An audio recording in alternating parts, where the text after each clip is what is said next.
A lot of you know that I'm going to be traveling to Yellowstone National Park, but I've got to go through the Rockies, I've got to go through Grand Teton National Park, and that's going to be thousands of miles, and it's going to take a lot of preparation, a lot of planning, and I've got to know the route. I don't want to get into a situation that I don't expect or have a plan for, because there's safety issues involved, and in order for me to kind of get out there, bring the camera, my equipment, and be able to photograph things so I can share them with you, I don't want to have to worry about those type of unexpected things interfering with the trip. The research that I do, it's fairly thorough. I don't know if everybody goes through the steps that I go through to plan a trip that's fairly extensive, where you drive a oversized vehicle 65 miles per hour down highways that you're not familiar with. What I'm doing is introducing a 5-part series. The series is going to be preparing for your trip, but also preparing for the unexpected challenges that you may run into to keep you safe.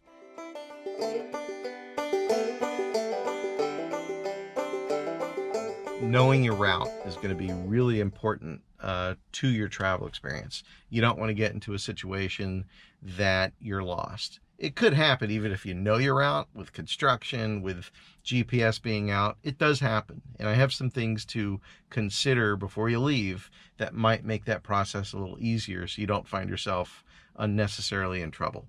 The second thing you need to do is bring some things that are important in case you run into trouble. For instance, on this chair that I'm sitting on, right here, I have a seatbelt cutter and a glass breaker.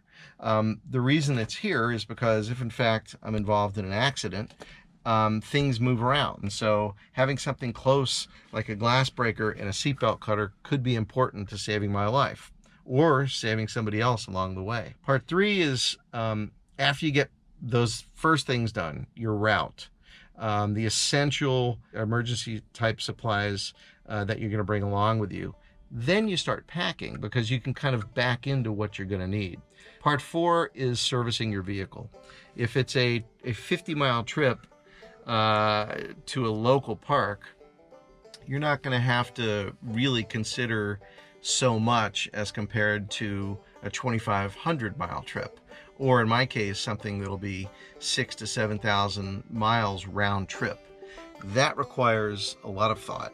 The final video is what you're actually packing in terms of clothing, in terms of shoes, in terms of things that you're going to need to hike safely. Bear spray to the type of socks you're going to wear, the bedding. In this case, in the van, I've got just about everything I would need in this van. But if you're in a vehicle, a car, for instance, you don't have as much space to pull over and sleep. And God forbid you're in an accident and you go off the road and passerby vehicles don't see you.